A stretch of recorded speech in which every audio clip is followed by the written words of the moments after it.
नमस्कार दोस्तों। आज की हमारी कहानी है घमंडी देवरानी और इस कहानी के लेखक है अरुण कुमार अविनाश जी। ये वॉशिंग मशीन मेरे मायके का है। नीरजा के स्वर में अहंकार का पुट था। चाची, ये क्या बोल रही हो आप? नीलू घबरा कर बोली। सही कह रही हूँ। जिसे देखो वही मेरी चीजें इस्तेमाल कर रहा है, वो भी उल्टे सीधे बेतुके अंदाज में। अगर चीज बिगड़ जाए तो कोई स्वीकार भी नहीं करता कि उसकी गलती से चीज खराब हुई है। नीरजा कटु स्वर में बोली। नीलू, जो वॉशिंग मशीन में कपड़े डाल रही थी, चुपचाप उसमें से कपड़े निकालने लगी। नीलू पटना के एक रेजिडेंशियल स्कूल में कक्षा 8वीं की छात्रा थी। हर शनिवार की शाम वह कभी स्वयं तो कभी चाचा या भाई के साथ पटना से जहानाबाद आ जाती थी और रविवार शाम की शटल ट्रेन पकड़कर वापस पटना लौट जाती थी। पटना से जहानाबाद आने में 2 फायदे थे। सप्ताह भर के गंदे कपड़े घर पर धुलकर प्रेस हो जाते थे और वापसी में माँ इतना सूखा नाश्ता दे देती थी कि नीलू को बाजार की चीज़ें खाने की ज़रूरत ही नहीं पड़ती थी। वह या तो मेस का खाना खाती थी या माँ का दिया हुआ नाश्ता। इस तरह पूरा सप्ताह आराम से निकल जाता था। नीलू के पिता नंदकिशोर मखदूमपुर ब्लॉक में लिपिक के पद पर कार्यरत थे। मखदूमपुर जहानाबाद से लगभग 20 किलोमीटर दूर था, जहां वे रोज बस से आते जाते थे। नीलू का बड़ा भाई अभय था, जो पटना साइंस कॉलेज में इंटरमीडिएट का छात्र था। चाचा केशव सिंह पटना सचिवालय में सहायक के पद पर कार्यरत थे। संयुक्त परिवार था, सभी साथ रहते थे, इसलिए तेरा मेरा का कोई भाव नहीं था। जो चीज़ घर में थी वह सबकी थी, सभी इस्तेमाल कर सकते थे, करते भी थे। पिछले सप्ताह भी नीलू ने इसी वॉशिंग मशीन में कपड़े धोए थे। तब तो चाची ने मना नहीं किया था। नीलू 14 साल की थी, पर इतनी समझदार तो थी ही कि व्यवहार में फ़र्क समझ पाती। वह वॉशिंग मशीन से कपड़े वापस निकालकर बाल्टी में डाली और किचन में उसके लिए नाश्ता बना रही अपनी माँ के पास पहुंची। माँ, चाची को क्या हो गया है? नीलू रुआंसे स्वर में बोली। क्या हुआ? नीलू ने दबी जबान में सारा किस्सा बयान कर दिया। प्रभा देवी सख्ते में आ गई, मगर बेटी के सामने संयम बरतना ही उचित समझकर बोली, तुम बाल्टी में कपड़े गला दो, मैं गुजिया तलने के बाद तुम्हारे कपड़े धो दूंगी। पर माँ। ना ना, रोना नहीं। वॉशिंग मशीन में वाकई कोई दिक्कत होगी। तुम जाकर अपने स्कूल का होमवर्क वगैरह देखो, मैं तुम्हारा सभी काम कर दूंगी। प्रभा देवी ने नीलू को उसके कमरे में भेज तो दिया था, पर अब वह खुद ही ख्यालों की दुनिया में विचरने लगी थी। 4 दिन पहले ही अभय ने जब चाचा की बुलेट की चाबी मांगी थी, तब भी नीरजा ने ऐसा ही कटु वचन बोला था। यह बुलेट तुम्हारे चाचा की नहीं है, मेरे दहेज में आई है। जिस मकान में पूरा परिवार रह रहा था, वह स्वर्गीय ससुर कामता प्रसाद सिंह जी ने बनवाया था। 1500 स्क्वायर फुट में बना 2 मंजिला मकान इस तरह से बना हुआ था कि महज 2 दरवाजे बंद कर देने से घर 2 भाग में विभक्त हो जाता। एक मकान 2 मकान हो जाते। 2 परिवार राजी खुशी प्राइवेसी से रह सकते थे। ससुर जी ने जब मकान बनवाया था, तभी उनके मन में यह ख्याल था कि दोनों बेटे जब बंटवारा चाहेंगे तो बिना तोड़ फोड़ के आसानी से घर 2 भाग में बंट जाता। केशव और नीरजा की शादी हुए 5 साल होने वाले थे। एक 3 साल का छोटा बेटा भी था। नीरजा चाहती थी कि वह केशव के साथ पटना में रहे और अपने प्यारे बेटे को पटना के किसी बहुत ही अच्छे स्कूल में पढ़ाएं, पर केशव जहानाबाद छोड़ना नहीं चाहता था। कुछ तो उसे घर परिवार, दोस्त, रिश्तेदार अजीज थे, और कुछ वह वास्तविकता से परिचित था। जहानाबाद में रहना खाना सब कुछ सस्ता था। पटना जाते ही सबसे पहले किराए पर मकान लेना पड़ता, हर साल मकान बदलने पड़ते। पारिवारिक सुरक्षा के माहौल से निकलते ही दूसरी और समस्याएं उत्पन्न होती। बड़े शहर का बड़ा खर्च, और फिर बच्चा अभी 3 साल का ही तो हुआ था। ऐसे में अनावश्यक खर्च बढ़ाना उसे उचित नहीं लगता था। नीरजा का पटना के प्रति लगाव का एक कारण यह भी था कि उसका मायका पटना में था और उसके मायके वाले भी चाहते थे कि वह पटना में रहे। केशव को ससुराल के पास रहना भी ससुराल में रहने के समान लगता था। घर जमाई बनने वाली मनस्थिति में वह आना नहीं चाहता था, इसलिए वह मकान का किराया जैसे गैर जरूरी खर्च गिनवाकर नीरजा को टाल रहा था। पिछले 2 महीने से नीरजा ने एक अलग राग अलापना शुरू कर दिया था। दरअसल शादी से पहले उसने पटना में रहते समय ब्यूटिशियन का कोर्स किया हुआ था। प्रशिक्षण के दौरान सभी उसके काम की तारीफ करते थे और उसे भी लगता था कि वह एक बेहतरीन ब्यूटिशियन बन सकती है। पटना के अपेक्षाकृत जहानाबाद में ब्यूटिशियन हेतु ज्यादा संभावना नहीं थी, इसलिए खुद कमाऊंगी, मैं आत्मनिर्भर बनूंगी, मैं अपने खुद के पैरों पर खड़ा होंगी, मैं स्वावलंबी बनूंगी, जैसे विचार उसके मन को कचोटते थे। माँ और बहन से भी जब इस सिलसिले में कभी बात होती तो वे भी नीरजा को पटना में रहने के लिए उकसाती रहती थी। एक तरह से खुद के बारे में सोचना, अतिरिक्त आय का साधन ढूंढना गलत भी नहीं था, पर जब वह पति को कॉन्विंस न कर सकी, उसे पटना में रहने के लिए तैयार न कर सकी, तो एक अलग जिद ठान बैठी थी। कहती थी क्यों न घर के फ्रंट हिस्से में वह ब्यूटिशियन का काम करे, कुछ विज्ञापन के बोर्ड बनवाकर बिजली के खंभों पर या पेड़ पर लगवा दिया जाए। एक बार काम चल गया तो वह जहानाबाद में भी तरक्की कर सकती है। केशव इसके लिए भी तैयार नहीं हुआ था। उसकी कस्बाई सोच उसे पत्नी से काम करवाने की इजाज़त नहीं देता था। वैसे भी वह सचिवालय में इतना कमा लेता था कि उसे छोटी मोटी आमदनी से कोई फर्क नहीं पड़ता था। आखिर इसी नौकरी और आय के कारण ही तो ससुराल वालों ने मोटा दहेज देकर उससे अपनी बेटी का ब्याह करवाया था। रात हुई। भोजन के उपरांत घर का हर सदस्य बिस्तर के हवाले था। छुरी जब तरबूज पर चलती है तो छुरी को बहुत देर तक ध्यान नहीं रहता कि वह तरबूज के कितने अंदर तक सैर करके आई है। ये तो तरबूज को मालूम होता है कि छुरी ने उसे कितना अंदर तक काटा है, उसका मर्म तक घायल कर दिया है। नीरजा को तो ख्याल भी न था कि आज उसने क्या से क्या कर दिया है, बल्कि वह तो खुश हो रही थी कि उसने अपने मायके से आई चीज पर अपना नियंत्रण कर लिया है। पर प्रभा देवी अंदर तक घायल थी। सास ससुर की मृत्यु सिर्फ 6 माह के अंतराल पर हो गई थी। पहले सास की मृत्यु हुई थी, फिर ससुर भी देवलोक गमन कर गए थे। ससुर की मृत्यु के समय केशव सिर्फ 15 साल का था। अवयस्क, लाचार, अभी वह 10वीं भी पास नहीं किया था। प्रभा देवी ने केशव के लिए वह सब कुछ किया जो सास जीवित होती तो वह करती। भोजन, कपड़े, शिक्षा, यहाँ तक कि शौक भी। किसी चीज में कमी नहीं की। नंदकिशोर जी ने कभी सोचा ही नहीं कि बेटे या छोटे भाई में क्या फर्क होता है। दोनों भाइयों में 10 वर्ष की आयु का अंतर था। जब केशव स्कूल जाना शुरू किया था तब नंदकिशोर हाई स्कूल में थे। जब केशव हाई स्कूल में पहुंचा तब नंदकिशोर कॉलेज पास आउट हो रहे थे। जब पिता की मृत्यु हुई नंदकिशोर जी नौकरी करने लगे थे। केशव को भी बड़े भाई से इतना लगाव था कि जब किसी चीज की जरूरत हो तो वह पिता के बजाय बड़े भाई से अपेक्षा रखता था। नंदकिशोर जी ने भी छोटे भाई की किसी भी अभिलाषा को पूर्ण करने में कोई कोर कसर नहीं छोड़ा था। नंदकिशोर जी ने तकिए से सिर टिकाया ही था कि प्रभा देवी बोल पड़ी, मैं कुछ जरूरी बात करना चाहती हूँ। क्या? कल मुझे किसी भी कीमत पर वॉशिंग मशीन चाहिए। है तो घर में।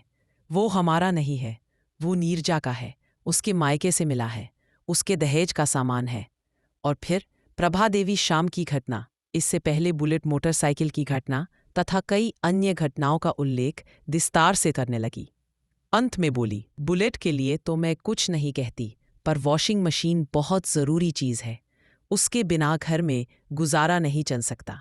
आजकल हाथ से कपड़े धोने की आदत भी छूट चुकी है और नीरजा के पोखने के बावजूद उसके दहेज का वॉशिंग मशीन का इस्तेमाल अगर मैं करूं तो घर में कलह पैदा करने का काम होगा। आखिर ये घुन मेरे घर में भी लग ही गया। नंदकिशोर जी ने गहरी सांस लेकर कहा। अगली सुबह, रविवार का दिन होने के कारण घर में हर रोज की तरह भागदौड़ नहीं थी। सभी आराम से उठे और दैनिक क्रियाओं के पश्चात नाश्ते के लिए बैठे। नंदकिशोर जी, केशव, अभय, नीलू और केशव का बेटा गोलू। नीरजा किचन में गर्म गर्म पूरियां निकाल रही थी और प्रभा देवी परोसने का काम कर रही थी। नंदकिशोर रात से ही परेशान थे। उनका रक्तचाप बढ़ा हुआ था। रात को दिमाग में मंडरा रहे विचारों ने उन्हें सोने नहीं दिया था। नाश्ता भी वह बेमन से ही कर रहे थे। नाश्ते के बाद उन्होंने केशव को अपने कमरे में बुलाया। बोले, बहुत ज़रूरी काम है, जल्दी आओ। जी भैया। कंकड़बाग वाली जमीन की जो बातचीत चल रही थी उसका क्या हुआ? दरअसल पटना के कंकड़बाग के इलाके में केशव को एक प्लाट पसंद आ गया था। जमीन मालिक 1 करोड़ रुपए मांग रहा था। दोनों भाइयों ने तय किया था कि कुछ बचत से, कुछ गांव की जमीन बेचकर, कुछ लोन लेकर दोनों भाई उस जमीन को खरीद लेंगे। पर अभी तक सौदा तय नहीं हो पाया था। भैया, 90% बात तय हो गई है। मैं चाह रहा हूं कि दबाव बनाकर रेट थोड़ा कम करवाया जाए, पर अभी वह मान नहीं रहा है। एक दो लोगों से जो मेरे जान पहचान के हैं उनसे भी दबाव बनाने के लिए कहा है। अगर बात बन गई तो 10 लाख तक का फायदा हो जाएगा। मेरे हिसाब से इस सौदे को ड्रॉप कर दो। जी क्यों? केशव हैरानी मिश्रित स्वर में बोला। इसीलिए क्योंकि वह करोड़ रुपए से ऊपर का काम है। उसमें अगर मैंने इन्वेस्ट किया तो बच्चों के कैरियर पर ध्यान नहीं दे पाऊंगा। नीलू भी 14 साल की हो गई है। 4-5 साल के बाद उसकी शादी भी करनी होगी। अभय ने भी अगर कोई एंट्रेंस एग्जाम क्रैक कर दिया तो उसके लिए भी इंजीनियरिंग कॉलेज में एडमिशन और पढ़ाई का खर्चा होगा।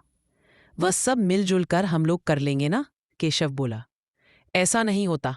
अपनी अर्थी अपने कांधे। मैं मेरे स्वार्थ के लिए आप लोगों को यूज नहीं कर सकता। वैसे भी पटना में इन्वेस्टमेंट मेरी चॉइस नहीं है। अगर आप वह जमीन खुद अकेले लेना चाहे तो ले सकते हैं। ये मेरे लिए संभव नहीं है।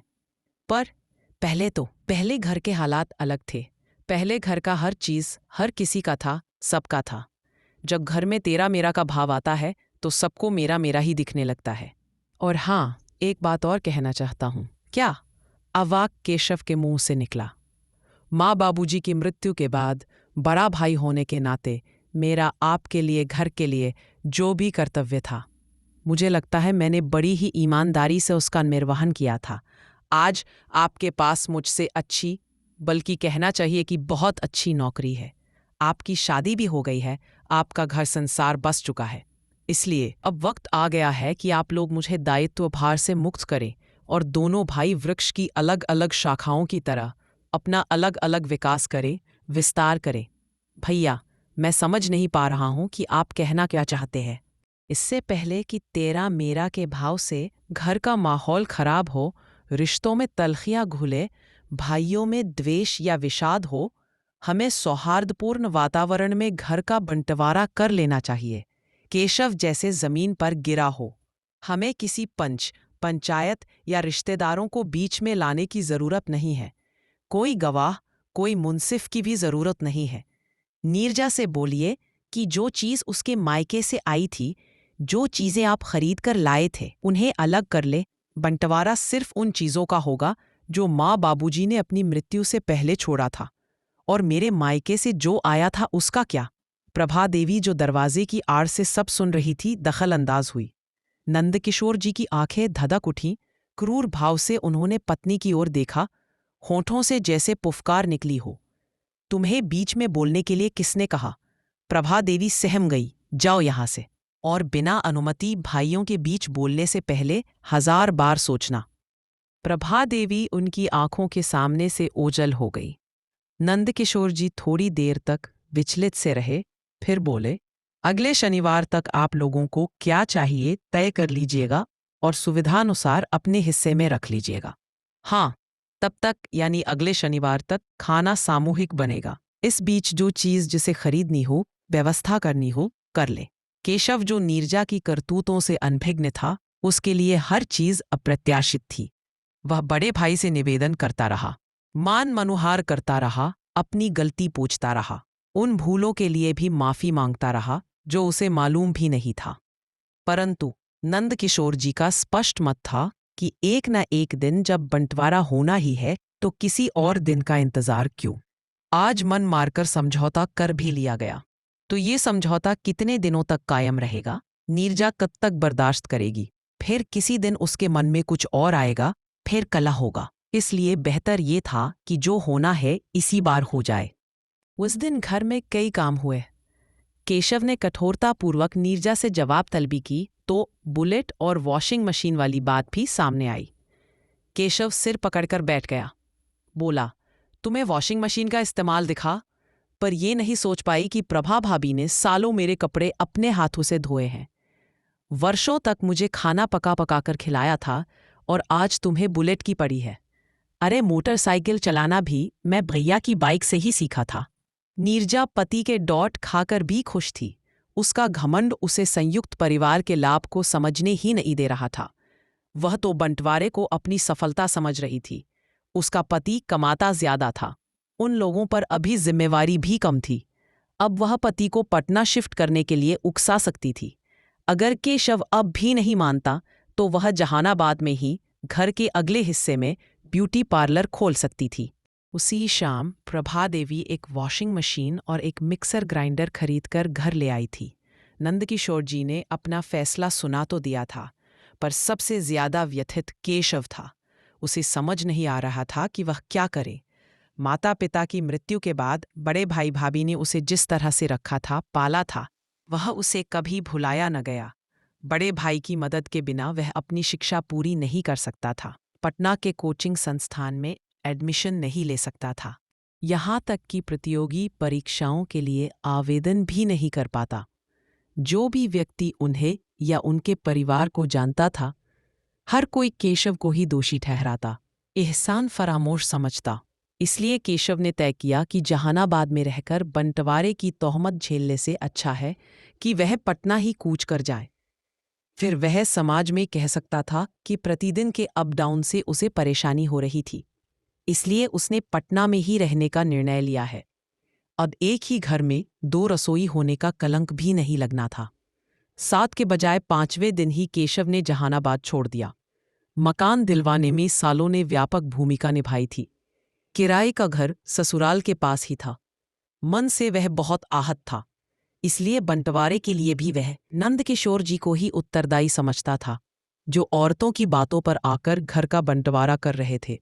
नीरजा ऊपर से दुखी होने का अभिनय कर रही थी, परंतु उसका अंतर्मन प्रफुल्लित था। अंदर ही अंदर वह बहुत खुश थी। काश यही काम पहले हो गया होता तो अब तक वह पटना में सेटल हो गई होती। उसका ब्यूटी पार्लर भी मशहूर हो चुका होता। महज 15 दिन के अंदर ही नीरजा का भ्रम टूटा। माँ और बहन, जो अक्सर उसे पटना में सेटल होने के लिए उकसाती थी, अब नीरजा को उनसे अपेक्षित सहयोग नहीं मिल रहा था। वह ब्यूटी पार्लर क्या चलाती, गोलू को पालना भी भारी पड़ रहा था। जहानाबाद में गोलू हमेशा प्रभादेवी से चिपका रहता था। कई बार तो रात में भी प्रभादेवी के साथ चिपकर सो जाता था। यहाँ पटना में अभी भी घर सुसज्जित नहीं हुआ था। ठीक है, उसे दहेज में बहुत सारा सामान मिला था, परंतु छोटी मोटी बहुत सी चीजें अभी खरीदनी पड़ रही थीं, जुटानी पड़ रही थी। भले ही किराए का मकान था, पर पर्दे तो खुद के लिए लगाना ही पड़ता है। कुछ फर्नीचर भी लेने पड़े। गैस स्टोव और गैस कनेक्शन जैसी चीजें भी जुटानी पड़ी थीं। नासमझ गोलू को अभी तक समझ नहीं आया था कि घर में हुआ क्या है। वह अक्सर बड़ी मम्मी की पुकार लगाता हुआ प्रभादेवी को अपने घर में ढूंढता था।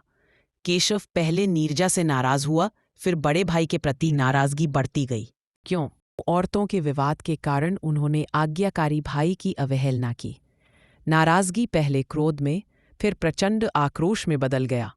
बाद में तो उसे भाई की हर डॉट फटकार भी, जिसका अब कोई औचित्य ना था, बुरे संस्मरण की तरह याद आने लगा। जिस भाई ने उंगली पकड़कर चलना सिखाया था, पहली बार स्कूल लेकर गया था, कॉलेज में एडमिशन दिलाया था, बिना सोचे विचारे शिक्षा पर भरपूर खर्च किया था, पल पल आलम्बन बना था, सहारा दिया था, अब वही आंखों में खटकना शुरू हो गया। 2 माह तक जहानाबाद वाला मकान खाली रहा था। केशव का इरादा भी नहीं था कि वह उसे किराए पर चढ़ाए, पर जब पटना में प्रतिमाह 16,000 रुपये किराया देना पड़ा, तो उसने मन मारकर जहानाबाद वाले मकान के अपने पोर्शन में 2 किराएदार रख लिए, जिनसे उसे प्रतिमाह 12,000 रुपये किराए के मिल जाते थे। बाद में किराएदारों के मिसबिहेव की शिकायत जब नंदकिशोर जी ने केशव से की, तो नाराज केशव भड़क उठा था। आपको तो सभी से तकलीफ है, पहले मुझसे हुआ, अब मेरे किराएदारों से भी तकलीफ होने लगी। जरा जरा सी बात का बतंगड़ बनने लगा। रिश्ते शत्रुता में बदलते चले गए। कुछ और समय गुजरा। गोलू स्कूल जाने लगा तो नीरजा के अंदर का ब्यूटिशियन एक बार फिर जागा, पर जल्दी ही उसे पता चल गया कि समोसा बनाना और समोसा बेचना दोनों ही अलग अलग कला है। वह समोसा बना सकती थी, पर उसे बेचना नहीं आता था। वह किसी का श्रृंगार तो कर सकती थी, पर ग्राहक जुटा पाना उसके बस में नहीं था। घर में वह पार्लर खोले, केशव इसकी इजाज़त तो दे सकता था, पर नीरजा फुल टाइम कहीं ब्यूटिशियन की नौकरी करे। खुद केशव को गवारा नहीं था। जिस बच्चे के सुंदर भविष्य के लिए वे पटना आए थे, जब उस बच्चे का ठीक से पालन पोषण भी नहीं हो पाता, फिर ऐसी नौकरी, ऐसे पैसे का क्या औचित्य था? नीरजा का भ्रम टूटा तो उसका दर्प भी टूटने लगा। दिखावे के लिए वह अपने अमीर मायके का हवाला जरूर देती थी, पर सच्चाई उसे भी समझ में आ गई थी। शादी के इतने साल बाद उसे मायके से क्या सहायता मिल सकती है, इसे वह अच्छी तरह से जान गई थी। कई बार वह अपनी माँ से शिकायत भी कर चुकी थी कि तुम लोगों के धड़कावे में आकर मैं कहीं की नहीं रही। मैं ससुराल वालों से दुश्मनी करके सबसे बुरी बन गई। आज यहाँ मैं बिल्कुल अकेली हो गई हूँ। नीरजा को भली भांति एहसास हो चुका था कि वह बेवजह अमीर मायके का घमंड करती थी। माँ के पास सहानुभूति के बोल के अलावा और कुछ नहीं था। कभी कभार नीरजा के सुर में सुर मिलाकर नंदकिशोर एवं उनकी फैमिली को कोस लिया करती थी। ज्यादातर तो वह खुद की दोनों बहुओं की शिकायत किया करती थी। बहन खुद की गृहस्थी में संघर्ष कर रही थी और मायके में दोनों भाइयों ने बंटवारा कर लिया था। स्थिति ऐसी थी कि अब मायके से कोई सहयोग नहीं मिल रहा था, न मिलने की अपेक्षा बची थी। अब नीरजा का घमंड सिर्फ पति के पद और वेतन के आश्रय था। उसे लगता था कि उसके पति की आय अभी भी बड़े भैया के वेतन से ज्यादा है और हम अब भी उनसे बेहतर जीवन शैली जी सकते हैं। उधर अभय का एक इंजीनियरिंग कॉलेज में दाखिला हो गया था। नीलू भी नीट की तैयारी करने के लिए राजस्थान के कोटा शहर में भेज दी गई थी। नंदकिशोर जी पर आर्थिक दबाव तो था, पर बैंक प्रदत्त शिक्षा ऋण के कारण वह निर्वात शिक्षा पर खर्च कर रहे थे। बेटा एजुकेशन लोन लेकर पढ़ाई कर रहा था और बेटी की कोचिंग और खाने का खर्च वे अपनी जेब से करते थे। केशव के नंदकिशोर जी से रिश्ते दिनों दिन बिगड़ते चले गए। घर के बंटवारे के बाद गांव की जमीन जायदाद का भी बंटवारा हुआ। दोनों भाइयों ने दो अलग अलग किसानों को अपनी अपनी जमीनें बटाई पर खेती करने के लिए दी थी। बाद के दिनों में तो हालात ऐसे हो गए थे कि केशव कभी जहानाबाद आता भी था तो नंदकिशोर जी से मिलने से कतराता था। उसकी भरपूर कोशिश होती थी कि भाई भाभी की मुलाकात से बचा जाए। लंच टाइम पर जब उसे भूख लगती थी तो वह किसी मित्र के घर या होटल में खाना खा लेता था। बंटवारे के बाद उसमें बड़े भाई के घर एक गिलास पानी तक नहीं पिया था। नंदकिशोर जी को आगे पीछे सब कुछ पता चल जाता था, परंतु उन्होंने जैसे उसे विस्मित कर दिया था, जैसे उसके होने या न होने से उन्हें कोई फर्क नहीं पड़ता था। पड़ता भी था तो कम से कम वे उसे व्यक्त नहीं करते थे। यहाँ तक कि प्रभादेवी के सामने भी नहीं। रविवार का दिन था। 4 दिन के बाद ही दिवाली थी। मकान भले ही किराए का हो, पर साफ सफाई तो रहने वालों को ही करनी होती है। मीरजा और केशव घर की साफ सफाई कर रहे थे। केशव के हाथ में झाड़ू था और वह बालकनी में एक स्टूल पर खड़ा होकर बालकनी की छत झाड़ रहा था। बैलेंस डगमगाए नहीं, इसके लिए नीरजा ने स्टूल को मजबूती से पकड़ रखा था। स्टूल प्लास्टिक का था, देखने में काफी मजबूत था। पता नहीं केशव के भार से स्टूल का पांव मुड़ा था या झाड़ने के क्रम में जो हिलडुल हुई थी, उसके कारण स्टूल एक तरफ दब गया था। केशव का भारी शरीर संभल न सका और बालकनी के रेलिंग के पार कुछ क्षण हवा में रहा, फिर एक छज्जे से टकराता हुआ सिर के बल जमीन पर गिरा। एक साथ 2 चीखें गूंजी। बालकनी में हकबकाई सी नीरजा के होठों से और जमीन पर लहूलुहान हो चुके केशव के कंठ से। क्षण भर में खुशी का माहौल मातम में बदल गया था। केशव थोड़ी देर तक छटपटाता रहा, फिर उस पर बेहोशी तारी होती चली गई। आवाज सुनकर कई लोग लपक कर वहां पहुंचे थे। केशव का सिर बुरी तरह से फटा हुआ था। कंधे लुंज पुंज से हो चुके थे। किसी भले मानस ने एक गमछे से केशव का सिर जोरों से बांधा ताकि रक्तस्राव बंद हो सके, तो किसी ने एम्बुलेंस के लिए फोन कर दिया। आधे घंटे के अंदर जिंदगी और मौत के बीच संघर्ष करता हुआ केशव पटना मेडिकल कॉलेज के इमरजेंसी वार्ड में था। दोनों साले और साली भी अस्पताल पहुंच गए थे। बड़े साले ने कुछ सोचकर नंदकिशोर जी को मोबाइल पर खबर कर दी। घर में जैसे कोहराम मच गया था। 3 घंटे के बाद नंदकिशोर एवं प्रभा देवी भी पटना अस्पताल में पहुंच गए। नंदकिशोर जी ने करीबी दोस्तों से मदद मांगी थी। कुछ दोस्त नगद रुपए लाए थे तो कुछ दोस्तों ने अपना एटीएम कार्ड तक दे दिया था।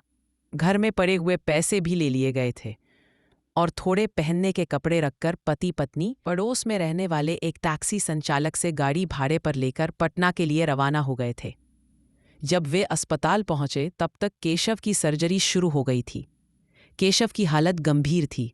सर तो फटा था ही, कंधे और दाहिने हाथ की हड्डियां भी बुरी तरह से टूट चुका था। ज्यादा खतरा सिर के चोट से ही था। नीरजा ने जब नंदकिशोर जी और प्रभा देवी को देखा तो उसे एक बारगी यकीन भी नहीं हुआ था कि इस संकट की घड़ी में वे लोग साथ थे। नीरजा की पलकें एक बार फिर भींग गई। वह चीत्कार मारकर प्रभा देवी से लिपट गई। दोनों की आंखें बरसने लगी। जब रोना सिसकना कम हुआ तो नंदकिशोर जी दखलंदाज हुए। बोले, इलाज के लिए रुपए पैसे तो है, सचिवालय स्टाफ है, इसलिए पैसे की समस्या नहीं है, आगे पीछे सब कुछ मैनेज हो जाएगा। फिर भी कोई ज़रूरत हो तो बेझिझक बोलना, मैं इंतज़ाम करके आया हूँ। मैं भी अपने सारे गहने लेकर आई हूँ। प्रभा देवी धीरे से बोली, ऐसी ज़रूरत नहीं पड़ेगी भैया, इनके एक अफसर आए थे, बोल रहे थे कि अच्छा से अच्छा इलाज होगा, ज़रूरत पड़ी तो एम्स भी भिजवा देंगे। कोई कुछ करे न करे, पर इलाज और पैसों की कमी के कारण मैं मेरे भाई को कुछ भी नहीं होने नहीं दूंगा। नीरजा नंदकिशोर जी को श्रद्धापूर्वक देखती रह गई। दिवाली की शाम थी, वातावरण में अंधेरा छाने लगा था। लोग दिवाली के दिए निकालने लगे थे और बच्चों ने पटाखे जलाने शुरू कर दिया था। केशव का ऑपरेशन सफल रहा था। टूटी हड्डियों में रॉड डालकर प्लास्टर कर दिया गया था। फटा हुआ सर सर्जरी कर टांके लगा दिए गए थे, पर कयामत अभी टला नहीं था। कॉम्प्लिकेशन कभी भी शुरू हो सकता था, इसलिए गहन जांच के लिए उसे आईसीयू में भर्ती किया गया था। आज सुबह से ही अस्पताल में मायके का कोई सदस्य नहीं आया था। सभी को अपने त्योहार की फिक्र थी, अपने बच्चों की खुशियों की परवाह थी। बुरे से बुरे हालत में भी कोई अपनी दिवाली नहीं छोड़ना चाहता था। प्रभा देवी और नंदकिशोर जी जब से पटना आए थे, अस्पताल से वह कहीं बाहर नहीं गए थे। नहाना धोना भी वहीं अस्पताल के किसी बाथरूम में कर लेते थे। खाने के लिए कोई घर से लाकर कुछ दिया तो ठीक है, अन्यथा हॉस्पिटल के कैंटीन में जो मिलता था लाकर पति पत्नी खा लेते थे। साथ ही नीरजा को भी खिला देते थे। गोलू को उसकी मौसी अपने साथ पहले ही दिन ले गई थी। दूर कहीं पटाखे फूटने की आवाज़ आई तो ख्यालों में डूबे नंदकिशोर जी की तंद्रा टूटी। आज दिवाली है ना? हाँ, नीरजा बोली। बेटा, तुम घर जाओ, पूजा कर लो। मैं क्या पूजा करूं भैया, मेरी तो दिवाली ही काली हो गई है। ऐसा नहीं बोलते, ईश्वर की कृपा अभी भी है। समझो कोई बुरा ग्रह था जो कट गया, जख्मी करके निकल गया। भगवान का आभार प्रकट करो, फिर आप लोग भी साथ चलिए। मेरा यहाँ रहना जरूरी है, पता नहीं कब क्या जरूरत पड़ जाए। तुम और प्रभा हो आओ, नंदकिशोर जी बोले। मैं नहीं, प्रभा देवी बोली, मैं यही रहूंगी। क्यों? मैंने प्रण किया है कि मैं केशव के साथ घर जाऊंगी। हंसता मुस्कुराता हुआ केशव को साथ लेकर, दीदी, लगता है आप अभी भी मुझसे नाराज हैं। हाँ हूँ, और आगे भी रहूंगी, पर मेरी नाराजगी अपनी जगह है। केशव मेरे लिए बेटे जैसा है। जब सासू माँ ने आंखें मूंद ली थी तभी मैंने इसे अपना बेटा समझ लिया था, और बेटे को बड़ा करने में मैंने कोई कसर नहीं छोड़ी थी। कहते कहते प्रभा देवी रो पड़ी। नीरजा को समझ नहीं आया कि वह बोले तो क्या बोले। सारा दर्प, घमंड, अहंकार जो कि पहले ही चूर चूर हो गया था, अब त्यागने के लिए उसके पास झूठा घमंड भी नहीं था। प्रभा देवी जो बेंच पर बैठी थी, नीरजा फर्श पर बैठकर अपना सर उनकी गोद में रख दी, फिर फफक फफक कर रोने लगी। मन का बचा खुचा मैल भी अब उसकी आंखों से बाहर निकल रहा था। नंदकिशोर जी के मोबाइल की रिंग बजी। प्रभा देवी ने स्क्रीन पर फ्लैश हो रहे नंबर को देखा। कोटा से नीलू का फोन था। हेलो, वह अनुरागपूर्ण स्वर में बोली। मम्मी कहाँ हो? नीलू का तिक्त स्वर मोबाइल के स्पीकर से निकला। तुम्हारी आवाज को क्या हो गया है? गुस्से में क्यों बोल रही हो? प्रभा देवी हैरान होती हुई बोली। कितनी देर से घर के लैंडलाइन पर तुमसे बात करने के लिए ट्राई कर रही हूँ, रिंग जाता है पर कोई उठाता ही नहीं। तुम्हें बताया तो था कि केशव का एक्सीडेंट हो गया है। हम लोग पटना में अस्पताल में हैं, घर पर कोई है ही नहीं जो फ़ोन उठा सके। वह तो तुम्हारे पापा मेडिसिन लेने के लिए बाहर गए हैं और गलती से अपना मोबाइल यहीं छोड़ गए थे। चाचा अभी तक घर नहीं लौटे। 15 दिन तो हो गए हैं एक्सीडेंट को गुजरे हुए। चोट ज्यादा लगी थी। 7 दिनों तक आईसीयू वार्ड में एडमिट रहे। स्थिति नॉर्मल होने लगी है तो फिलहाल एक प्राइवेट वार्ड में शिफ्ट कर दिया है अस्पताल वालों ने। कह रहे हैं कि 3 महीने तक अस्पताल में ही रहना होगा, प्रभा देवी ने कहा। बेवकूफ़ बनाते हैं अस्पताल वाले अपना बिल बढ़ाने के लिए, नीलू का कटु स्वर। ये उस तरह की बातें हैं बेटी जिस पर हमारा कोई बस नहीं। अगर हम इतने ही जानकार होते तो हम खुद ही अपना इलाज नहीं कर लेते। अस्पताल आने की क्या ज़रूरत थी? अब अस्पताल आए हैं तो इन पर भरोसा भी रखो, प्रभा देवी नसीहत देने वाले अंदाज में बोली। और चाची का क्या हाल है? नीलू व्यंग से बोली। क्या मतलब? मैडम का घमंड अभी टूटा या नहीं? देखो, फिजूल की बातें ना करो, प्रभा देवी ने डांट लगाई। मम्मी देख लेना, जब तक इन्हें आप लोगों की हेल्प की ज़रूरत है तभी तक ये लोग मीठा मीठा बोलेंगे। बाद में इन्हें ये भी याद आने लगेगा कि जिस बिस्तर पर आप सोई थी वो इनका था, जिस तकिए पर आपने सिर रखा था वो इनका था, जिस तौलिए को आपने यूज़ किया था वो इनका था। चाची से नाराज़ नीलू धारा प्रवाह बोल रही थी। यही सब सुनाने के लिए फ़ोन कर रही हो तो फ़ोन काटती हूँ मैं, कहकर प्रभा देवी ने फ़ोन काट दिया। जब वह फ़ोन रखकर सामने देखा तो हतप्रभ रह गई। बेटी से बात करते समय प्रभा देवी को ध्यान ही नहीं रहा था कि प्राइवेट वार्ड के जिस केबिन में वह मौजूद थी वही सिडेंटिव के असर में केशव पलंग पर सोया हुआ था और नीरजा पलंग के पास स्टूल पर बैठी हुई। केशव के पांव हौले हौले दबा रही थी। मोबाइल स्पीकर मोड पर था और माता पुत्री की आवाज पूरे केबिन में गूंज रही थी। नीलू का बोला हुआ एक एक शब्द नीरजा और केशव के कानों तक पहुंची थी। सॉरी, नीलू अभी बच्ची है, उसे इस तरह नहीं बोलना चाहिए था, प्रभा देवी झेप मिटाती हुई बोली। नीरजा ने हथेली की पीठ से अपने आंसू पोंछे, फिर भरसक स्वर को सामान्य बनाने की कोशिश करती हुई बोली, दीदी क्या गलत कहा नीलू ने? वही कहा जो सच है। आदमी अपने अच्छे दिनों में गुरूर करता है, अहंकारी बन जाता है, स्वयं को सबसे ऊपर और गैरों को सबसे निचले पायदान पर रखता है, औकात दिखाता है। पर असली औकात तो तब पता चलती है जब उसके बुरे दिन शुरू होते हैं।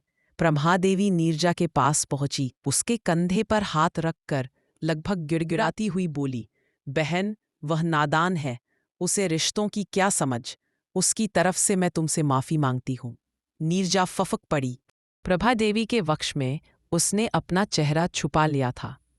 जब थोड़ी सामान्य हुई तो बोली, दीदी नीलू को नाराज़ होने का हक है, मैंने उसके साथ बहुत बुरा व्यवहार किया था, इसलिए माफ़ी उसे और आपको नहीं बल्कि मुझे मांगनी चाहिए। छोड़ो ये बातें, प्रभा देवी नीरजा के सिर के बालों में हाथ फेरती हुई बोली, मैंने तुम्हें माफ़ किया, तुम हमें माफ़ करो, हिसाब बराबर। अब इस तरह की बातें हमारे बीच में नहीं होगी। केशव के स्वास्थ्य के बारे में अभी कुछ नहीं कहा जा सकता था।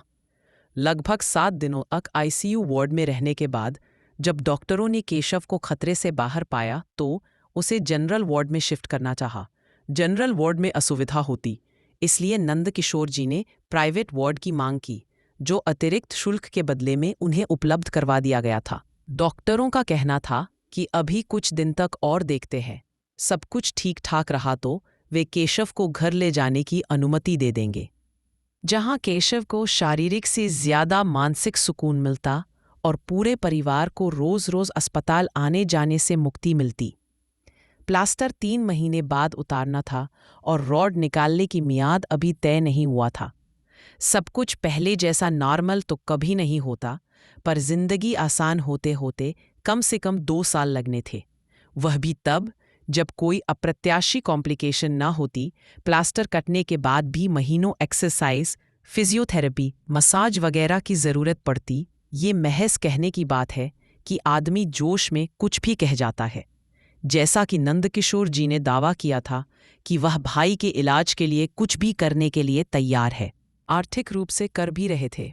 प्राइवेट वार्ड का अतिरिक्त शुल्क उन्हें अपनी जेब से भरना पड़ता था, जो कि 2, 4, 10 दिनों तक के लिए तो ठीक था, पर 3 महीने तक प्राइवेट वार्ड का चार्ज भी लाखों में होता, वे उसे भी बर्दाश्त करने के लिए तैयार थे, पर सबसे बड़ी दिक्कत उन्हें अपने विभाग से होने लगा था।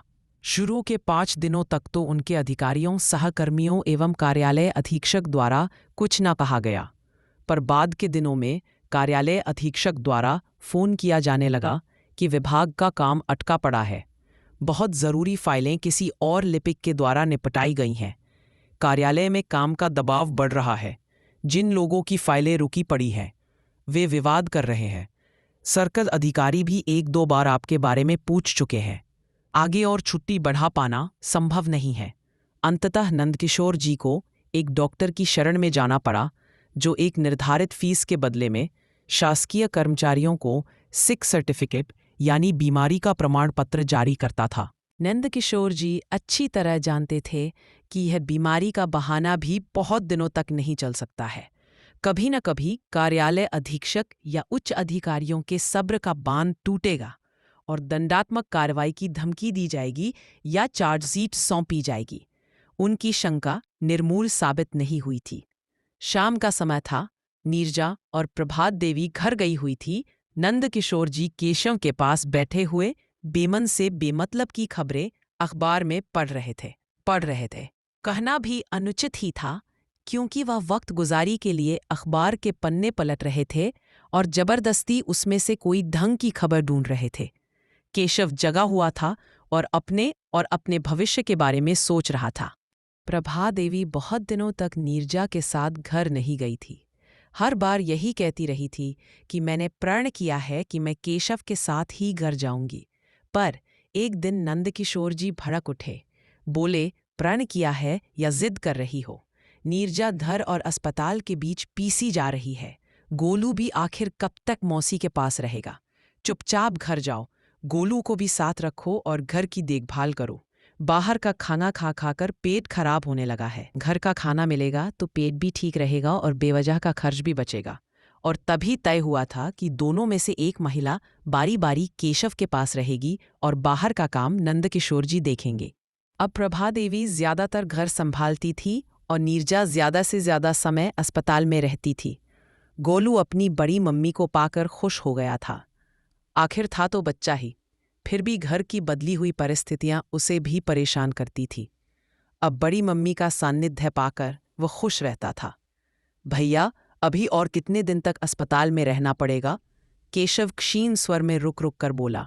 देखो भाई, मैं तो चाहता हूं कि तुम अभी तंदुरुस्त हो जाओ और हम सभी बिलों का भुगतान करके घर लौट जाएं। पर डॉक्टर की मर्जी के बिना हम कुछ नहीं कर सकते हैं। कल मैंने डॉक्टर से इस सिलसिले में बातचीत की थी, तुम्हारे वाला सवाल उससे पूछा भी था। उसने एक बात कही, अस्पताल में जितना केयर किया जाता है उतना घर पर संभव नहीं है। दिन में कम से कम 3 बार डॉक्टर आकर हालचाल पूछता है, देखता है, जांच करता है। उन्हें फ्रैक्चर से ज़्यादा हेड इंजरी की चिंता है। जिस दिन डॉक्टरों द्वारा नियमित जांच की आवश्यकता नहीं होगी, उस दिन के बाद अस्पताल से डिस्चार्ज करने की सोची जाएगी। वैसे भी एक्सीडेंटल केस में मेडिसिन और केयर के साथ साथ क्योर करने में समय का भी महत्व होता है। हड्डियों को जोड़ने में जो निर्धारित समय लगता है वह तो लगना ही है। उतने दिनों तक विश्राम करना ही होता है, भले ही घर पर विश्राम करो या अस्पताल में। अस्पताल में जहां देखभाल अच्छी होती है, वही अस्पताल के माहौल में मन विचलित भी होता है। घर पर मन तो लग जाता है, पर देखभाल में लापरवाही हो जाती है। मरीज छोटी छोटी तकलीफों को अनदेखा करने लगता है। नंदकिशोर जी अखबार से बोर होकर अखबार एक और रखी रहे थे कि उनका मोबाइल गुनगुनाया। देखा तो कार्यालय अधीक्षक मिश्रा जी ने फोन करने की जहमत उठाई थी। नंदकिशोर जी को मालूम था कि मिश्रा जी क्या कहेंगे, पर कार्यालय अधीक्षक का फोन इग्नोर करना खुद उनके लिए भारी पड़ सकता था। इसलिए उन्होंने फोन उठाया। भाई की तबीयत कैसी है नंदकिशोर जी? नमस्ते के प्रत्युत्तर में मिश्रा जी ने प्रश्न दागा। सर, अभी वैसा ही है। तबीयत बिगड़ नहीं रही है तो सुधर भी नहीं रही है। दिन भर में डॉक्टर 3-3 बार आकर चेकअप कर रहे हैं। वह तो करेंगे ही, अपनी प्रतिबद्धता नहीं दिखलाएंगे तो फिर चार्ज कैसे करे? नंदकिशोर जी ने खामोश रहना ही पसंद किया। नंदकिशोर जी, ऐसे केस में होता क्या है? हड्डियां जुड़नी और घाव भरना होता है। दोनों में नैसर्गिक जितना समय लगना है वह तो लगता ही है। दवाइयों के नाम पर कुछ एंटीबायोटिक, पेन किलर और कैल्शियम की गोलियां दी जाती हैं। हड्डियां आपस में जुड़ सके इसके लिए लंबे समय तक प्लास्टर चढ़ाया जाता है। अब कुछ भी हो, जब तक डॉक्टर डिस्चार्ज नहीं करेगा तब तक हम भाई को घर कैसे ले जा सकते हैं? वैसे भी घर ले जाने के बाद भी हमारी जिम्मेवारी कम तो नहीं होगी। जब तक भाई पहले की तरह पूर्णतः स्वस्थ नहीं हो जाता, उसे अकेला कैसे छोड़ सकते हैं? वह तो ठीक है, पर यहाँ ऑफिस का काम भी पेंडिंग हो रहा है। मैं आपको मेरी लिमिट से ज़्यादा ऑब्लाइज कर रहा हूँ। या तो आप अधिकारियों से बात कर लें या ड्यूटी पर आने का कष्ट करें। आदेश जारी करने के बाद कार्यालय अधीक्षक ने फ़ोन कट कर दिया था। मिश्रा जी के फ़ोन काटने के बाद नंदकिशोर जी चिंता में डूब गए। पक्की सरकारी नौकरी थी, कोई मजदूरी तो थी नहीं। जो एक सेठ के पास छोड़ दे तो दूसरे सेठ के पास ढूंढ लेते। कार्यालय अधीक्षक को नाराज करना कहीं से भी समझदारी की बात नहीं थी। बॉस नाराज हो जाए तो ढंग से नौकरी भी नहीं करने देता है। सुविधाएं छीनने की कोशिश करता है, अड़ंगे लगाता है, हर काम में खोट निकालता है, परेशान करता है। छोटी छोटी मानवीय भूलों के लिए भी उच्च अधिकारियों से शिकायत करता है। निचले दर्जे के कर्मचारियों के बीच शर्मिंदा या जलील करता है। वर्तमान परिस्थिति में मिश्रा जी से उलझना ठीक नहीं था। कार्यालय से जो थोड़ी बहुत मदद मिलनी थी वह मिश्रा जी के जरिए ही मिलनी थी। पर भाई को भी तन्हा, अकेला, हेल्पलेस नहीं छोड़ा जा सकता था। कोई किसी की मजबूरी नहीं समझता। सबको सिर्फ काम से मतलब है। नौकरी क्या कर ली जैसे गुलामी कर ली हो। नंदकिशोर जी होठों में बुदबुदाए। फिर उनकी गहरी सोच और गहरी होती चली गई। किसका फोन था? केशव ने नंदकिशोर जी को चिंतित होते देखकर पूछा। मिश्रा जी का। कह रहे थे कि या तो ऑफिस ज्वाइन करो या अधिकारियों से लॉन्ग लीव, लंबी छुट्टी के लिए बात करो। ठीक ही तो कह रहे हैं। केशव, जो खुद प्रशासन का हिस्सा था, किसी कार्यालय को चलाने में जिन दिक्कतों का सामना करना पड़ता है, इसे वह समझता था।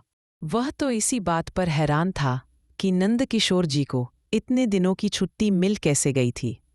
सरकारी नौकरी कहने सुनने में बहुत मज़े की लगती है, पर वास्तविकता में ऐसा है नहीं। हर कार्यालय में वैकेंसी है। बढ़ती आबादी के कारण काम का दबाव बढ़ा है, पर काम के अनुपात में कर्मचारियों की संख्या नहीं बढ़ी। एक नया पोस्ट बढ़ा पाना भी सपना ही है। कार्यालय में कंप्यूटर के आगमन के बाद से रिक्तियां भरने का काम लगभग बंद कर दिया गया है। जैसे कंप्यूटर ही सब कुछ कर लेगा। कंप्यूटर काम को सरल, एक्यूरेट और जल्दी ज़रूर करता है, पर है तो वह सिर्फ मशीन ही, जिसे हैंडल करने के लिए कोई न कोई कर्मचारी की आवश्यकता होती है। और जब ऑपरेट करने वाला ऑपरेटर ही उपलब्ध नहीं होगा तो काम कैसे होगा?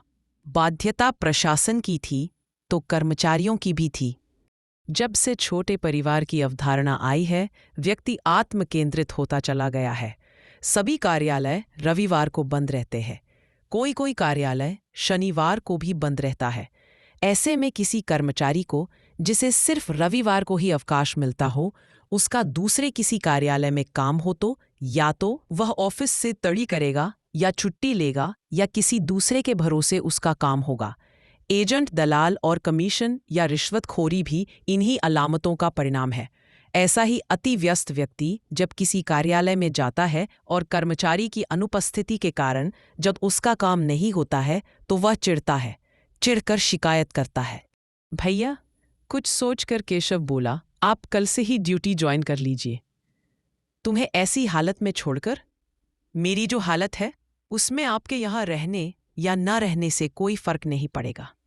नीरजा या भाभी में से कोई भी एक यहाँ रहेगी जो बाज़रूरत मेरी देखभाल भी कर लेगी और ज़रूरत की चीज़ें मेडिकल स्टोर से भी ले आएगी। आप भी यहीं से अप डाउन करके ड्यूटी अटेंड कीजिए। मैं भी तो जहानाबाद से पटना अप डाउन करके ड्यूटी करता ही था। हाँ, इतना ज़रूर है कि आपका श्रम बढ़ जाएगा, पर ड्यूटी भी होती रहेगी और मेरी देखभाल भी। जो काम नीरजा या भाभी नहीं कर पाएगी वह आप आकर कर लीजिएगा। नंदकिशोर जी ने कुछ देर तक चिंतन किया, फिर बोले, देखो, हर किसी की जिंदगी का अंदाज अलग होता है। कुछ लोग नौकरी करने के लिए जीते हैं। मैं जीने के लिए नौकरी करता हूँ। मेरी प्राथमिकता क्या है इसकी मुझे समझ है। मेरे नौकरी करने से पहले भी डिपार्टमेंट चलता था। मेरे रिटायरमेंट के बाद भी ऑफिस बंद नहीं होगा। ऑफिस चलाने के लिए बहुत से लोग हैं, पर मेरे परिवार में जो विपत्ति आई है, इसका निराकरण मुझे ही करना होगा। अब रही बात मिश्रा जी या विभाग के नाराज होने का, तो लोग नाराज होते हैं तो होने दो, बाद में उन्हें मनाया भी जा सकता है। माने तो माने, ना माने तो कोई बात नहीं। मैं नौकरी भी छोड़ सकता हूँ। भैया, मैं ठीक हो रहा हूँ, और फिर हर शाम आप पटना वापस भी तो लौटेंगे। केशव ने जोर देकर कहा, नौकरी छोड़ने की क्या जरूरत है? नंद किशोर जी, जो इतने दिनों तक खुद को कठोर बनाए हुए थे, एकदम से रो पड़े।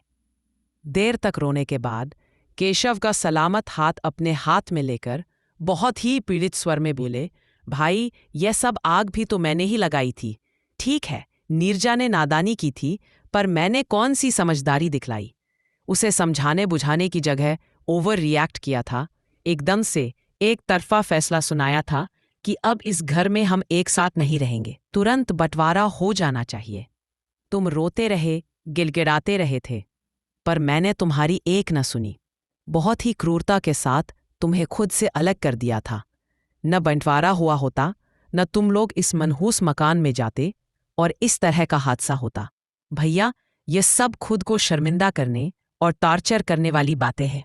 अगर आपने ओवर रिएक्ट किया था, तो मैंने भी तो बेशुमार गलतियां की थी। आपको परेशान करने की जिद ठाने बैठा था, और फिर देखा जाए तो जो हुआ, एक तरह से ये ठीक भी हुआ। नीरजा को सबक मिलना भी जरूरी था आज की तारीख में, बल्कि पटना शिफ्ट करने के 10 दिन के अंदर ही उसे एहसास हो गया था कि उसने कितनी बड़ी गलती कर दी है। आप लोगों की छत्रछाया छोड़कर तन्हाई में वह भी पछताई है। वह मुझसे कुछ कह तो नहीं पाती थी, पर उसकी पीड़ा, उसकी परेशानी, उसकी थकान उसके चेहरे पर परिलक्षित होती थी। अब वह अच्छी तरह से समझ चुकी है कि उसका मायका सिर्फ सहानुभूति के बोल बोल सकता है। मदद तो आप लोगों से ही मिलनी है।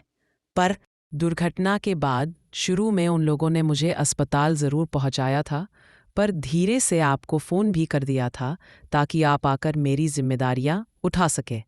जैसे ही आपने जिम्मेदारी उठाई, वह धीरे धीरे अपने कारोबार में व्यस्त होने लगे। सिर्फ 15 दिन के बाद ही हालत ये है कि अस्पताल में आप लोगों के अलावा कोई नहीं आता। वे फ़ोन पर झूठी सहानुभूति ज़रूर व्यक्त करके अपना फ़र्ज़ पूरा कर लेते हैं। उस तरह की मदद का ऑफ़र करते हैं जो या तो हम लेवे नहीं, या यदि हम लेवे तो बाद में वापस चुका सके। तुम भी क्या क्या सोचने लगे? नहीं भैया, अब जब बात शुरू हुई है तो पूरी होने दीजिए। देखिए, नौकरी किए बिना आपका गुजारा नहीं हो सकता। अभय और नीलू की पढ़ाई के खर्चे भी है।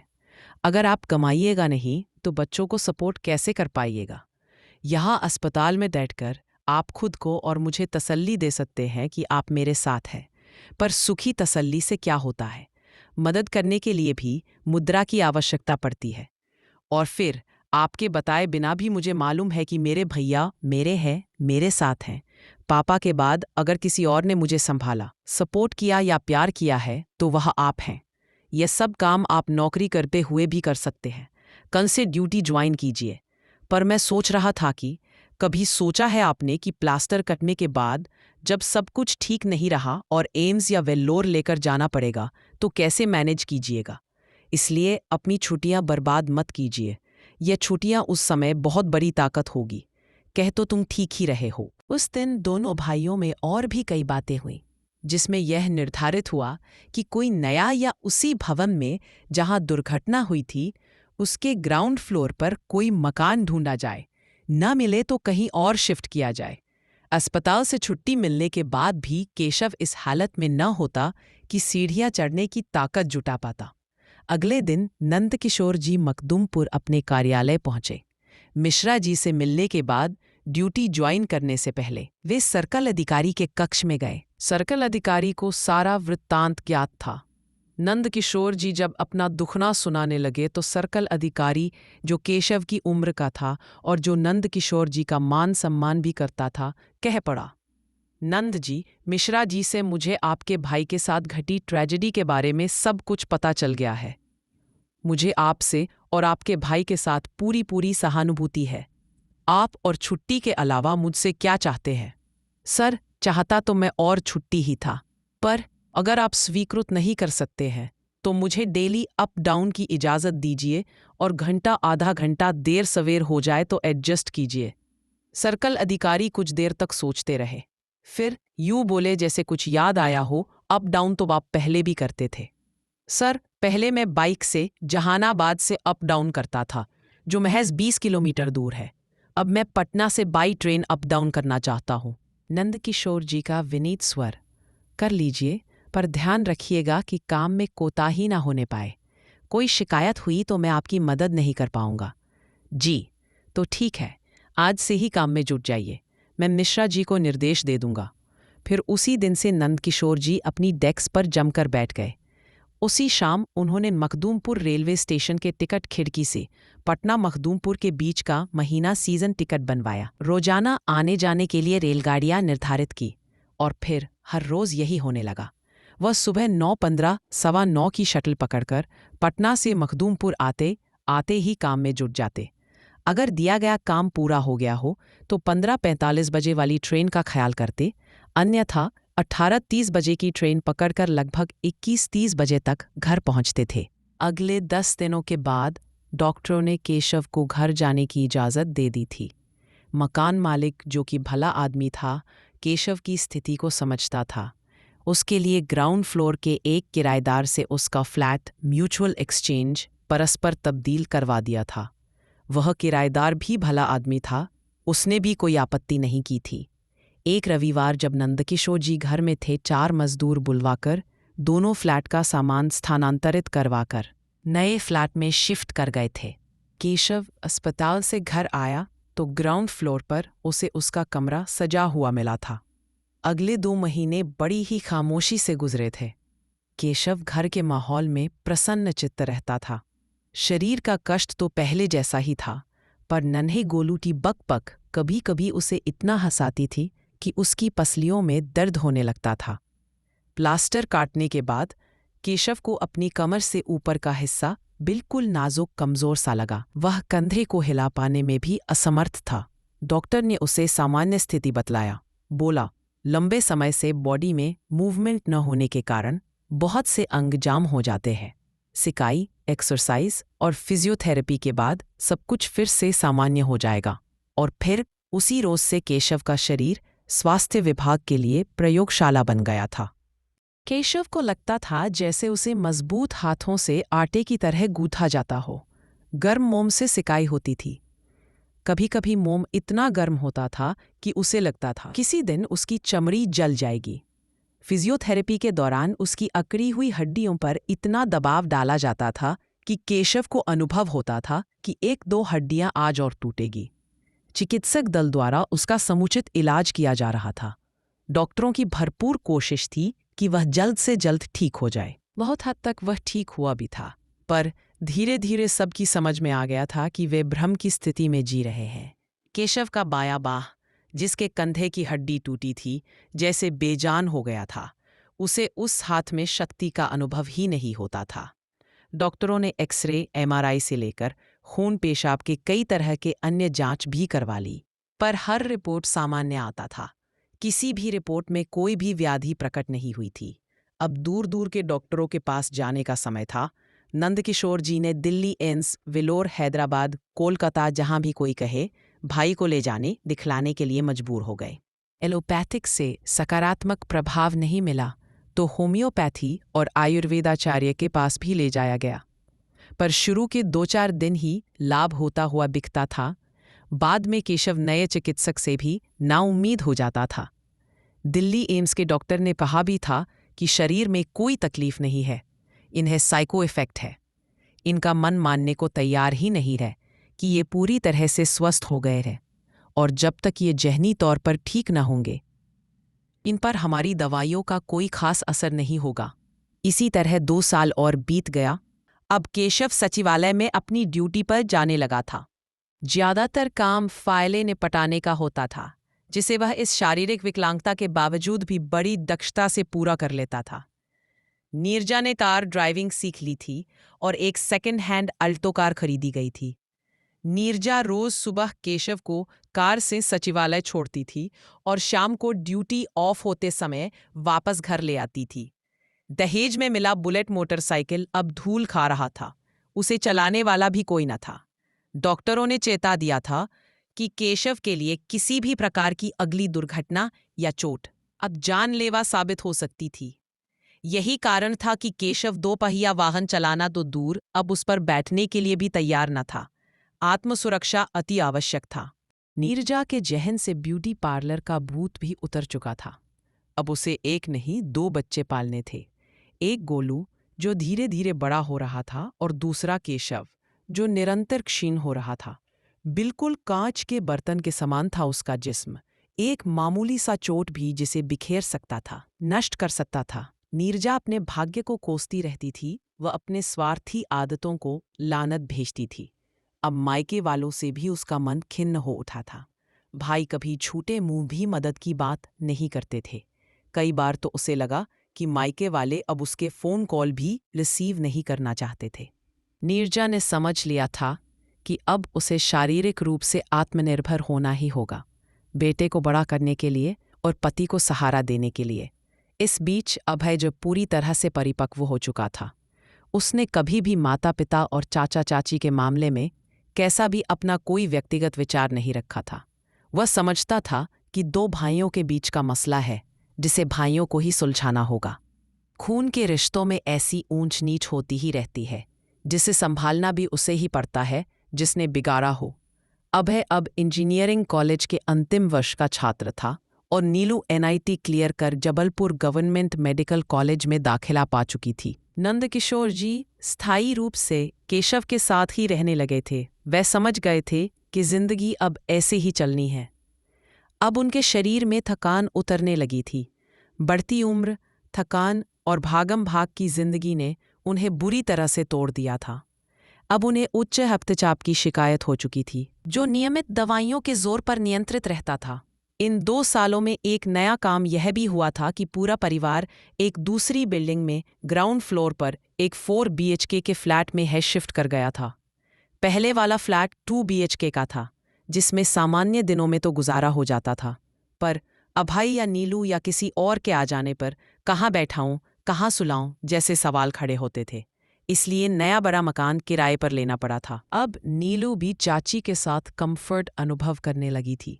थोड़ा परिपक्व होने के कारण, थोड़ी मेडिकल कॉलेज में एडमिशन मिलने के कारण, उसमें कॉन्फिडेंस लेवल बढ़ जाने के कारण, बल्कि अब तो वह बाकायदा चाची से मजाक भी करने लगी थी। एक बार नीरजा से पूछ बैठी, चाची कपड़े धोने हैं, आपकी वॉशिंग मशीन यूज़ कर लूं? नीलू के होठों से निकला वाक्य जैसे हंसी मजाक की बात नहीं रही थी। वह एक पिघले हुए शीशे की धार थी जो नीरजा के कानों में उतरता चला गया। नादान नीलू सोच भी नहीं पाई थी कि ये महज हंसी मजाक नहीं था। ये पुराने जख्मों को कुरेदने की नादानी थी, जिसका अंजाम बहुत तकलीफ देने वाला था। पल भर में बहुत कुछ हो गया। हंसी ठट्ठा कर रही, बात बात पर मुस्कुरा रही। नीरजा के चेहरे का रंग उतर गया था। अगले ही पल उसका चेहरा बनता बिगड़ता विकृत होने लगा था। नेत्रों ने वर्षा शुरू कर दी थी। युवा हो चुकी नीलू ने चाची के चेहरे पर भाव परिवर्तन होते देखा तो वह समझ गई कि ये मजाक गलत हो गया है। वह चाची को अपनी बाहों में भर ली। चुप होने के बाद नीरजा रुआसे स्वर में बोली, नीलू, तू चाहे तो मुझे थप्पड़ मार ले, पर वे पुरानी बातें याद मत दिला। बहुत बड़ी भूल थी वह मेरी, जिसका मैं आज भी प्रायश्चित करती हूँ। सॉरी चाची, इस तरह की बातें फिर कभी नहीं होगी। नीरजा ने सहमति में सिर हिला दिया था। घर में दुख तकलीफ तो थी, पर साथ रहने का सुख भी था। घर का मैनेजमेंट नीरजा ने संभाल रखा था। पति और जेठ के पास समय नहीं था और जेठानी को कार ड्राइविंग नहीं आती थी। प्रभा देवी एक बार फिर बड़ी अम्मा बन गई थी। गोलू स्कूल जाने लगा था और नंदकिशोर जी डेली अप डाउन को अपनी नियति समझ लिए थे। जहानाबाद वाला मकान पूरी तरह से किराएदारों के हवाले था। डेली अप डाउन से बचने के लिए एक बार नंदकिशोर जी ने स्थानांतरण के लिए आवेदन दिया था, पर सर्कल अधिकारी ने उन्हें अपने पास बुलाया था और कहा था कि नंदकिशोर जी, शासन से आपका स्थानांतरण आदेश आ भी गया तो आपके जैसे सीनियर स्टाफ को बिना रिलीविंग स्टाफ के आए हुए कौन रिलीव करेगा। मुश्किल से 3 साल की नौकरी बची है आपकी। हम चाहते हैं कि आप यहीं से सेवानिवृत्त हो। नंदकिशोर जी मन मार कर रह गए थे। कई बार चाहा कि नौकरी छोड़ दे, पर बच्चों की फीस, कॉलेज के खर्चे, पॉकेट मनी, गाहे बगाहे, कॉलेज की इंटर कॉलेज ट्रिप के खर्चे उन्हें नौकरी करने के लिए बाध्य करती थी। जिन खर्चों को नौकरी करते हुए पूरा कर पाना कठिन लगता था, नौकरी छोड़ने के बाद कैसे पूरा कर पाते। एक उम्मीद की किरण और भी थी, जो नौकरी छोड़ने के उनके इरादे को कमज़ोर करती थी। साल भर के बाद कार्यालय अधीक्षक मिश्रा जी सेवानिवृत्त होने वाले थे। उनके बाद संभव था कि वरिष्ठ होने के नाते नंदकिशोर जी को ही कार्यालय अधीक्षक का कार्यभार सौंपा जाता। उस रोज गोलू का जन्मदिन था। नीरजा ने रिक्वेस्ट किया था कि भैया शाम को जल्दी घर आने की कोशिश कीजिएगा। नंदकिशोर जी कार्यालय पहुंचे तो पता चला कि एक निरीक्षण दल कार्यालय का निरीक्षण करने के लिए आई हुई है, जिसने घंटे भर में पूरा कार्यालय उधेड़ डाला था। कई फाइलों पर से वर्षों पुराना धूल उतर चुका था। निरीक्षण दल ने 1 घंटे में जितना फैलाया और बिखेरा था, उसे समेटने में कम से कम 2 दिन लगने थे। नंदकिशोर जी ने स्टाफ को आवश्यक निर्देश दिया, फिर खुद मिश्रा जी से कार्यालय से जल्दी निकलने की अनुमति लेने गए। मिश्रा जी के चेहरे पर नागवार भाव उभरे। बोले, नंद बाबू ऑफिस की हालत देख रहे हैं। रोज तो जल्दी घर जाते ही है आप, आज तो जरा रुक कर थोड़ी मदद करवा देते। साहब, एक तो मेरी तबीयत भी बिगड़ रही है, दूसरे आज घर जल्दी जाना भी मजबूरी है। प्लीज़ आप आज मुझे जाने दीजिए। कल परसों आप जब तक नहीं कहेंगे, मैं ऑफिस नहीं छोड़ूंगा। मिश्रा जी ने आज के दिन को विशेष माना था। सर्कल अधिकारी से बात करनी जरूरी थी। फोन लगाया, बात की, अनुमति ली, तब जाकर नंदकिशोर जी को घर जाने की अनुमति दी। इसी क्रम में थोड़ी देर हुई। नंदकिशोर जी बार बार घड़ी देखते हुए, लपकते हुए स्टेशन की ओर रवाना हुए। उस दिन रेलगाड़ी भी, जो कि अमूमन प्रतिदिन विलंब से आती थी, लगभग राइट टाइम आ गई थी। लगभग दौड़ते हुए नंदकिशोर जी ने चलती गाड़ी का डंडा पकड़ा था। ट्रेन अपनी पूरी रफ्तार भी नहीं पकड़ पाई थी, बल्कि कहा जाए तो अभी प्लेटफार्म का दूसरा छोर भी नहीं छोड़ पाई थी कि पहले से हाफ रहे। नंदकिशोर जी के सीने में पीड़ा का ज्वार सा उठा। उनके शरीर और मस्तिष्क के बीच संबंध टूटा। उनकी आंखों के सामने काला पर्दा सा लहराया और फिर वह हो गया जो नहीं होना चाहिए था। वह अभी चलती गाड़ी के दरवाजे पर थे और अभी उनका शरीर क्षण भर के लिए हवा में लहराया और फिर बेहोशी के आलम में कटे वृक्ष सा उनका शरीर प्लेटफार्म से टकराया। थोड़ा घसीटता हुआ, थोड़ा लुढ़ता हुआ और फिर सब कुछ निश्चल सा रह गया। रेलगाड़ी के दरवाजे पर खड़े लड़के, जिन्होंने नंदकिशोर जी को गांभी से गिरते हुए देखा था, तितर बितर बिखर गए थे। उन्हें समझ नहीं आया कि नंदकिशोर जी अपनी गलती से गिरे थे या किसी के धब्बे के कारण। पुलिस की पूछताछ से बचने के लिए हर कोई अपनी पहचान छुपाना चाहता था। रेलवे प्लेटफार्म पर घटना घटी थी। गाड़ी रोकी गई। रेलवे के गार्ड ने आवश्यक कार्रवाई की। निर्जीव शरीर को जीआरपी के हवाले कर दिया गया। रेलगाड़ी अपने गंतव्य की ओर रवाना हो गई और माटी का पुतला अपने अंतिम गंतव्य पर। जेब में आधार कार्ड, आइडेंटिटी कार्ड और मोबाइल फोन होने के कारण मृतक व्यक्ति की पहचान तुरंत हुई। 15 मिनट के अंदर बड़े भाई के साथ हुए हादसे की खबर केशव तक पहुंच गई। घर, जो अरसे बाद सजाया गया था, खुशियां मनाने जा रहा था। क्षण भर में हंसी खुशी का माहौल मातम में बदल गया। केशव क्षण भर के लिए सकते की हालत में रहा। फिर उसका मस्तिष्क चैतन्य हुआ, फौरन मोबाइल उठाया और रिश्तेदारों एवं मित्रों को फोन करने लगा। जहानाबाद से मखदुमपुर सिर्फ 20 किलोमीटर की दूरी पर था। रिश्तेदार व मित्र आधे पौने घंटे में नंदकिशोर जी के मृत शरीर तक पहुंच जाते। तब तक उनके कार्यालय वाले खबर मिलते ही घटना स्थल पर पहुंच गए थे। वैसे भी सरकारी दस्तूर के मुताबिक पोस्टमार्टम जैसी कार्यवाही हुए बिना शव मिलना संभव नहीं था। पोस्टमार्टम से ही मृत्यु का वास्तविक कारण पता चलता। दरअसल हुआ यह था कि उस दिन निरीक्षण की आपाधापी में नंदकिशोर जी उच्च रक्तचाप की दवाई खाना ही भूल गए थे। ऊपर से स्टेशन पहुंचने के लिए भाग दौड़ करना। ट्रेन प्लेटफार्म से सरकती देख वह लगभग दौड़ पड़े थे। धौकनी की तरह हाफता हुआ पेफड़ा, बढ़ा हुआ रक्तचाप उनकी आंखों के सामने अंधेरे का काला पर्दा सा लहराया था और ट्रेन से गिरने से पहले वह बेहोश हो चुके थे। बेहोशी की दशा में ही उनका देवलोक गमन हो गया था। एक जगह बैठे बैठे केशव ने मोबाइल के जरिए बहुत सारी व्यवस्था कर दी थी। नीलू और अभय को पिता गंभीर बीमार है, जल्दी आओ की सूचना दे दी गई थी। अन्य रिश्तेदारों को भी, मसलन नंदकिशोर जी के ससुराल पक्ष में उनके मित्रों आदि को खबर दी गई। जब केशव को लगा कि उसने तकरीबन व्यवस्था पूरी कर दी है, इसी और को सूचना देना बाकी नहीं है, तब जाकर केशव को एहसास हुआ कि आज उसने क्या खोया है। अगले ही मिनट उसके कंठ से एक हृदय विदारक चीख उबली और वह बुक्का फाड़कर रो पड़ा। घर में पहले से ही विलाप हो रहा था। नीरजा और प्रभा देवी के आंसू थम ही नहीं रहे थे। पड़ोस में रहने वाले कुछ लोग दारुण रुदन के कारण इकट्ठा होने लगे थे। नन्हे गोलू को समझ नहीं आ रहा था कि घर में हो क्या रहा है। सभी को रोते देखकर वह भी रोने लगा था। पोस्टमार्टम के पश्चात शव परिजनों के हवाले किया गया।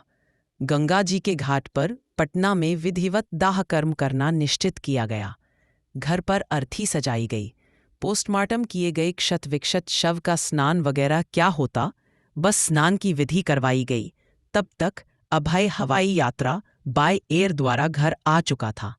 घर से मुक्तिधाम दूर था, जिसके लिए एक ट्रक की व्यवस्था की गई थी। अंतिम दर्शन के बाद अर्थी उठाने वालों में अभय के साथ केशव भी खड़ा था। किसी ने उसके क्षतिग्रस्त कंधे का ख्याल रखते हुए उसे परे करना चाहा, तो केशव के चेहरे पर कई भाव आकर गुजर गए। उसके जबड़े भिंच गए, गले की कई नसें खींचकर फूल गई थी, कंधों में जैसे कोई हलचल हुई हो, और परे हटाने वाले को एक तरफ धकेल कर वह अर्थी का बांस अपने क्षतिग्रस्त कंधे पर ही उठा लिया। बाया कंधा अब उसे कमजोर संवेदनहीन लकवाग्रस्त जैसा नहीं लग रहा था। कई पलों तक तो किसी को समझ में ही नहीं आया कि हुआ क्या है। अभय, हमारे कंधे पर तेरा जन्मदाता ही नहीं, मेरा पालन करता भी है। चल बेटा चल। और फिर केशव फफक फफक कर रो पड़ा। किसी ने उसकी जगह आकर अर्थी को सहारा दिया और शव यात्रा प्रारंभ हो गई। आज केशव को अनुभव हुआ कि उसके कंधे बिल्कुल ही बेजान नहीं हैं, जरा कमजोर हैं। जिसका इलाज तो हो चुका है, सिर्फ उसके खुद के आत्मबल का सहारा मिले तो कंधों में फिर से जान आ सकती है। 13वीं के बाद जब सारे रिश्तेदार जा चुके थे, घर के ड्राइंग रूम में प्रभा देवी सफ़ेद साड़ी में सोफे पर बैठी हुई थी और घर के सभी सदस्य उनके इर्द गिर्द उनको घेर कर बैठे हुए थे। नीलू, जो शवयात्रा तक नहीं आ पाई थी, आज वह भी मौजूद थी। घर में सबसे बड़ा प्रश्न ये था कि अब क्या। मैं जहानाबाद जाना चाहती हूँ, प्रभा देवी ने कहा। क्यों? फिर कहाँ जाऊँ? मम्मी, मेरा फाइनल ईयर है, अगले साल तक मेरा कहीं ना कहीं प्लेसमेंट हो जाएगा, फिर मैं मम्मी को अपने साथ ले जाऊंगा। अभय बोला। मेरी पढ़ाई का क्या होगा? चाचा, आप मुझे बैंक से एजुकेशन लोन दिलवा दीजिए, नीलू ने कहा। पहले मैं भाभी जी के सवाल का जवाब देता हूँ, केशव गंभीर स्वर में बोला। भैया के जीवन काल में आप मेरी भाभी थी। अब जब भैया नहीं रहे, स्वर्गवासी हो गए हैं, मेरे घर में आपका रुतबा माँ का है, नीरजा की सास का है। माँ के गुजर जाने के बाद आपने मेरा पालन पोषण देवर की तरह नहीं, माँ बनकर किया था। अभय, ये सिर्फ तेरी और नीलू की ही माँ नहीं है, मेरी भी माँ है, हम सब की माँ है। अब रही बात अभय तेरी बातों का, तो भाभी माँ को मैं कहीं नहीं जाने दूंगा। तुम्हारे पास भी ये बेटे के घर जा रही हूँ कहकर जा सकती है, हमेशा के लिए नहीं। अब रही बात नीलू के एजुकेशन एक्सपेंसेस, शिक्षा व्यय की, तो जैसा भैया करते थे वैसे ही आगे भी चलेगा।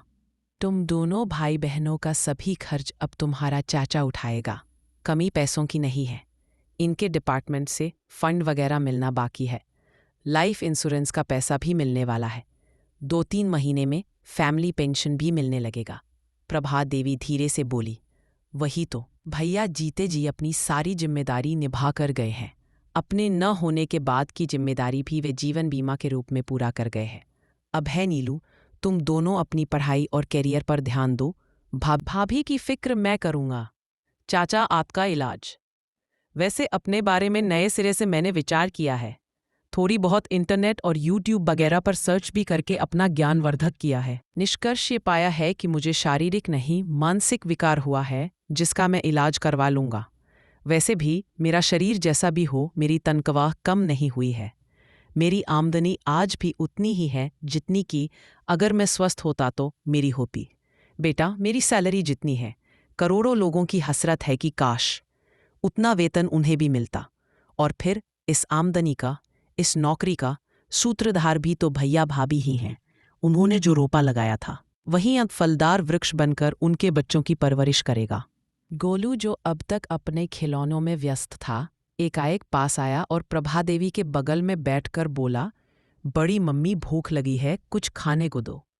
गोलू, अब तू मुझे बड़ी मम्मी नहीं बोलेगा, दादी बोलेगा। क्या बोलेगा? दादी। नासमझ गोलू, जिसे कुछ भी समझ नहीं आ रहा था, जिद भरे स्वर में बोला, नहीं, मैं दादी नहीं बोलूंगा, मैं बड़ी मम्मी ही बोलूंगा। भूख लगी है, खाना दो। सभी के होठों पर एक मृदुल मुस्कान रेंग कर रह गई। तो दोस्तों, आपको ये कहानी कैसी लगी? कमेंट बॉक्स में अपनी राय ज़रूर दीजिएगा। और कहानी अच्छी लगी हो तो वीडियो को लाइक, शेयर और सब्सक्राइब करना ना भूलें। मिलते हैं एक और नई कहानी के साथ। बहुत बहुत धन्यवाद।